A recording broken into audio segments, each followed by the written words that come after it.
நண்பர்களே, அனைவருக்கும் வணக்கம். நம் பதிவை பிடித்திருந்தால் லைக் பண்ணுங்கள், ஷேர் பண்ணுங்கள், சப்ஸ்கிரைப் பண்ணுங்கள். நண்பர்களே, ஸ்ட்ரெஸ்ஸுலேருந்து எப்படி ரிலீஃப் ஆகுன்றதை பற்றி தான் இன்றைக்கி பார்க்க போகிறோம். குறிப்பாக இதில் ஒரு 15 யூஸ்ஃபுல்லான டிப்ஸை பார்க்க போகிறோம். நண்பர்களே, டென்ஷன் எனப்படும் மன அழுத்தத்தை கடந்து வர நிறைய வாழ்க்கை முறைகளை மனவியல் வல்லுநர்கள் வலியுறுத்தி வருகின்றன. என்ன செய்தால் மன அழுத்தம் நமக்கு குறையும் அப்படின்ற மாதிரி தான் பார்க்க போகிறோம். ஃபஸ்ட்டு, மூச்சு வழியாக மெதுவாக வாய் வழியாக மூச்சு உள்ளே இழுத்து வெளியே ஆழமான சுவாசத்தை கடைபிடிங்கள்.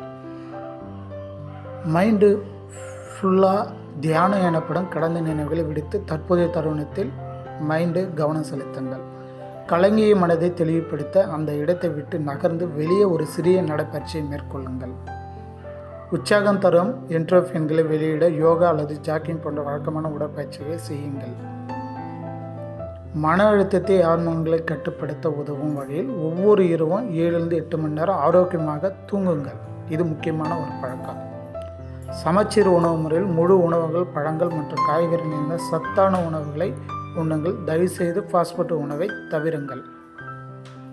மகிழ்ச்சியான மனநிலை தரும் நீங்கள் விரும்பும் அமைதியான நிதானமான காட்சிகளை கற்பனை செய்து பாருங்கள். அதாவது உங்களுக்கு பிடிச்ச விஷயத்தை கற்பனை செய்து பாருங்கள். மன அழுத்தம் தரும் எண்ணங்களையும் உணர்வுகளையும் ஒரு காகிதத்தில் எழுதி தயவுசெய்து கிழித்து போடுங்கள்.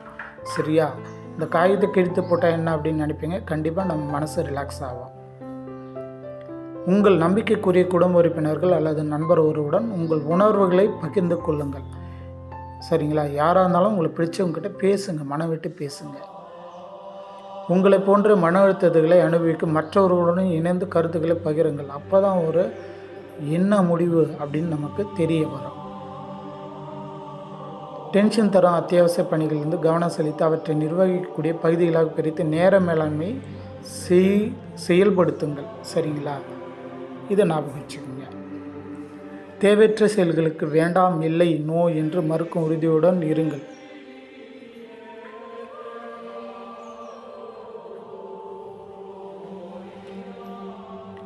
அலுப்பு தரும் அன்றாட அலுவலகங்களிலிருந்து அவ்வப்போது விலகி விடுப்பு எடுத்து பயணம் அல்லது நீங்கள் விரும்பும் செயல்களில் ஈடுபட்டு மனதை ரீசார்ஜ் செய்யுங்கள்.